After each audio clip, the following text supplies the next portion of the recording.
नमस्कार मित्रमैत्रिणींनो, आज आपण पाहणार आहोत साध्या सोप्या पद्धतीने झटपट बनणारे नवशिकाऊ सुद्धा बनू शकतात.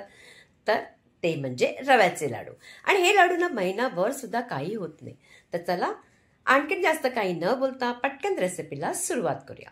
सर्वप्रथम आपण इथे घेतले जिन्नस ती म्हणजे आपण घ्यायचे बारीक रवा, जाडा रवा घ्यायचा नाही. आणि त्या रव्याचं प्रमाण असणारे तुपाचं 150 ग्राम घ्यायचं आपण तूप. अगदी परफेक्ट प्रमाणे कुठेही चुकणार नाही. साखर तुमच्याकडे पिठी साखर असेल तर तुम्ही घेऊ शकता, जर नसेल तर काही हरकत नाही, साखर आपण मिक्सरवर दळून घेऊ शकतो. मी इथे 300 ग्राम घेतले. जर तुम्ही गोड जास्त खात असाल तर गोडाचं प्रमाण तुम्ही इथे वाढवू शकता. आता इथे मी रवा भाजण्यासाठी नॉनस्टिकची कढाई अगदी मोठीशी घेतली. तुम्ही तुमच्या जाड बुडाची कढाई घेतली तरी चालेल, पण जराशी मोठी घ्या. त्यामुळे काय होतं, रवा अशा पद्धतीने ना लगेच होतो आणि चांगला भाजला सुद्धा जातो. तूप घालायचे, अर्ध चांगलं तापवायचे, मग आपण याच्यामध्ये रवा टाकायचा. आता रवा टाकल्यानंतर तो भाजायचा कसा, तर सगळ्यात महत्त्वाचं बऱ्याच जणांना कळत नसतं, म्हणून सगळ्यात अगोदर तुम्ही गॅस अगोदर मंद करायची. मंद केली की नंतर त्याच ठिकाणी उभं राहून व्यवस्थित त्याला परतत राहायचे. परतल्यामुळे काय होतं, तो आतपर्यंत परतल्यामुळे चांगला भाजला जातो, कुठेही करपत नाही. करपला तर मात्र त्याची चव बिघडते, म्हणून ही काळजी नक्की घ्यायची. त्याचबरोबर कच्चाही ठेवायचं नाही, कच्चा ठेवला तरी तोंडात ती कचकच येते. म्हणून अशा पद्धतीने आपण भाजायचा की ती घरभर त्याचा सुवास छान असा सुटला गेला पाहिजे. त्याचवेळी तुम्हाला कळेल, त्याचबरोबर थोडासा रंगही बदली होतो बघा. थोडासा जेमतेम आपण 2-4 मिनिटांनी तो अगदी चांगला भाजला गेले तर ते बाकीचे जे तूप होतं ना ते सुद्धा आपण त्यात टाकायचे. पुन्हा आपण त्याला छान असं भाजून घ्यायचे. आता मात्र जास्त वेळ लागणारच नाही, 2-3 मिनिटांनी छान असा आपला व्यवस्थित रवा भाजला जातो. आणि हा ना आता घरभर अगदी सुवास अगदी मस्त सुटलेला आहे. आणि बघा रवा छान भाजला गेलाय. तर आता काय करायचं, गॅस आपण बंद करायची.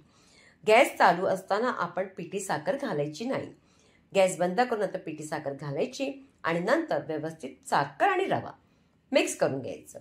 आणि हा जो लाडू आहेत ना, हे लाडू तुम्ही जर महिनाभर जर ठेवले तरी खराब होत नाही. पाकातले लाडू कसे असतात, जेमतेम 15 दिवसच राहतात. म्हणून अशा पद्धतीचे केले सोपंही आहे, करायलाही वेळ लागत नाही आणि लागतात सुद्धा चांगले. झाकून ठेवायचे 10 मिनिटं. आता 10 मिनिटांनंतर थोडंसं थंड झालंय. आता आपण काय करायचं, त्याच्यामध्ये टाकायची आपण वेलची पूड. वेलची पूड टाकल्यानंतर आपण सगळं ते मिश्रण मिक्स करून घ्यायचंय. आणि मिक्स केल्यानंतर आता बऱ्याच जणांकडे लाडू वळायला खूप प्रॉब्लेम होतो. तर लाडू वळता यावे म्हणून काय करायचं, सगळ्यात एक छानची ट्रिक आहे ती म्हणजे आपण हे मिश्रण मिक्स झाल्यानंतर अर्ध मिश्रण आपण मिक्सरमध्ये घालायचंय. अगदी 1-2 मिनिटच त्याला बंद चालू करून फिरवायचंय आणि काहीच करायचं नाही. फक्त अशा पद्धतीने करायचं, म्हणजे बघा लाडू वळायला तुम्हाला काही त्रास होणार नाही. मी अर्धा करून असं मिश्रण करणार आहे. आता हे अर्ध काढले मी आणि आता पटकन आपण लाडू वळायला सुरुवात करूया. बघा तुम्हाला लाडू वळताना कळतच असेल की थोडंसं आपण मिश्रण घ्यायचं. मी इथे मनुका आणि पिस्ता घेतले. हवं असं तुम्ही ड्रायफ्रूट त्याच्या आतमध्ये सुद्धा टाकू शकता. आणि नंतर आपण लाडू अशा प्रकारे वळायचे.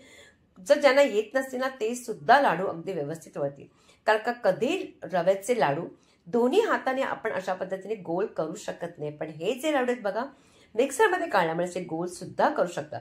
छान असे आपले लाडू मस्त रेडी झालेला आहे. अशाच पद्धतीने मी बाकीचे सगळे लाडू करून घेणार आहे आणि तुम्हाला लाडू तोडूनही दाखवते. बेसनचा लाडू कसा आलाय मस्त तुटतो, त्याच पद्धतीने हा सुद्धा लाडू व्यवस्थित तुटतो, कुठेही फुटत नाही. बघा किती व्यवस्थित तुटला गेलाय, म्हणजे हे लाडू अगदी मस्त झालेले आहेत. म्हणून तुम्ही ही रेसिपी नक्की ट्राय करायची. जर तुम्हाला रेसिपी आवडली असेल ना तर जास्तीत जास्त लाईक करायचंय, प्रत्येकांकडे शेअर करायचे, शॉर्ट व्हिडिओ पाहायला विसरायचं नाही, कॉमेंट्स मात्र नक्की करायचे. आणि पुन्हा भेटायचे आपण एका छानशा रेसिपी बरोबर.